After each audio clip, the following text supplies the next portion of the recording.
നോക്കൂ, നിങ്ങളിപ്പോൾ പരിശുദ്ധ റമദാൻ അടുത്ത് വരികയാണ്.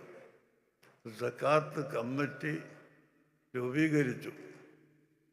എന്നിട്ട് ആ കമ്മിറ്റിക്ക് സക്കാത്ത് കൊടുക്കണം എന്ന പ്രഖ്യാപനം റമദാൻ കഴിഞ്ഞ് കണക്ക് അവതരിപ്പിക്കുമ്പോൾ ചെലവ് കഴിച്ച് ബാക്കി എന്ന് കണക്ക് കാണിച്ച എത്രയോ കണക്കുകൾ ഇവിടെയുണ്ട്. അങ്ങനെ ഇവിടുത്തെ മുജാഹിദ് പ്രസ്ഥാനം സക്കാത്ത് പിരിച്ചെടുത്തിട്ട് അവർക്കിഷ്ടമുള്ളവരൊക്കെ ചെലവ് കഴിച്ച് ബാക്കി എന്ന് പറയാനാണോ ഇസ്ലാം അനുവദിച്ചത്?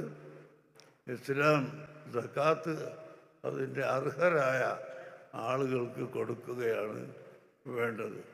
അതേ സമയത്ത് അത് സ്വന്തം നഫ്സ് കൊണ്ട് കൊടുക്കലാണ് ഏറ്റവും നല്ലത് എന്നും, അഥവാ ഒരു വ്യക്തിയെ നിജപ്പെടുത്തി വക്കാലത്താക്കുന്നതിന് വിരോധമില്ല എന്നുമൊക്കെ ഫുഖഹാവ് പറഞ്ഞു വച്ചിട്ടുണ്ട്.